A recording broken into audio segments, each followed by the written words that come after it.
সবাইকে গল্প কথা ইউটিউব চ্যানেলে স্বাগত।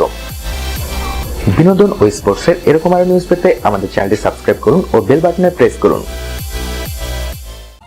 পাকিস্তানকে আন্তর্জাতিক ক্রিকেট মঞ্চে একঘরে করে তোলার প্রয়াস কি সত্যি নিতে পারে ভারত?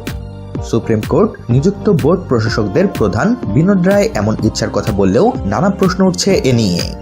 স্বয়ং সৌরভ গাঙ্গুলি, যিনি কয়েকদিন আগে নিজেই বলেছিলেন পাকিস্তানের সঙ্গে সব সম্পর্ক ত্যাগ করুক ভারত, তিনিও নিশ্চিত নন।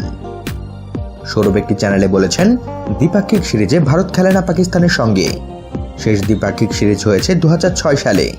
কিন্তু পাকিস্তানকে বিশ্বকাপ বা আন্তর্জাতিক ক্রিকেট থেকে নির্বাসিত করার প্রয়াস কতটা সফল হবে তা নিয়ে আমার সন্দেহ আছে। এটা খুব বড় একটা ব্যাপার। শুটিং বিশ্বকাপে পাকিস্তানের 2 খেলোয়াড়কে ভিসা না দিয়ে উল্টো ভারতই যে বিপাকে পড়েছে সেই কথা মনে করিয়ে দিচ্ছেন সৌরভ। পাকিস্তানের 2 খেলোয়াড়কে ভিসা না দেওয়ায় ভবিষ্যতে অলিম্পিক্স কমিটির আওতায় থাকা যে কোনো খেলা আয়োজনের ক্ষেত্রেই সমস্যায় পড়ে গিয়েছে ভারত। কোনো অলিম্পিক খেলার বিশ্বমানের ইভেন্টই আর আয়োজন করার দায়িত্ব ভারত পাবে কিনা তা নিয়ে প্রশ্ন দেখা দিয়েছে। সৌরভ বলছেন, কোনো দেশ দ্বিপাক্ষিক সিরিজ খেলা বন্ধ করতে পারে, সেটা তাদের হাতে রয়েছে। কিন্তু অন্য কোনো দেশকে নির্বাসিত বা একঘরে করাটা সেই খেলার নিয়ামক সংস্থার উপরই নির্ভর করবে।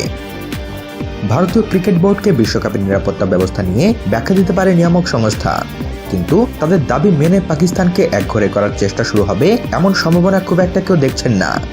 বোর্ডের পক্ষ থেকে এই সভায় যোগ দিতে যাবেন সিইও রাহুল জোহরি। তিনি আদৌ এ নিয়ে খুব বেশি লড়াই করারও সুযোগ পাবেন কিনা নিশ্চিত নয়। অবসরের পরে ক্রিকেট প্রশাসনের সঙ্গে যুক্ত হয়েছেন সৌরভ।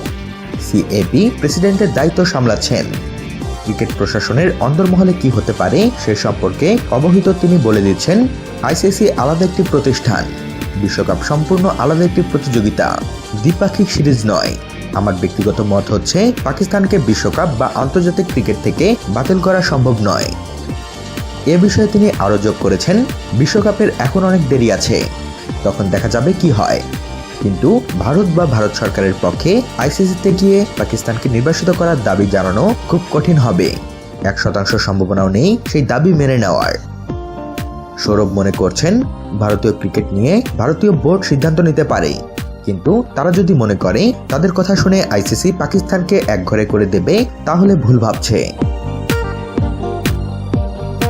তো বন্ধুরা, এ বিষয়ে আপনারা কি ভাবছেন তা জানিয়ে দিন আমাদের কমেন্ট বক্সে। সবশেষে ভিডিওটিতে লাইক ও শেয়ার দিয়ে আমাদের সাথে থাকুন। ধন্যবাদ।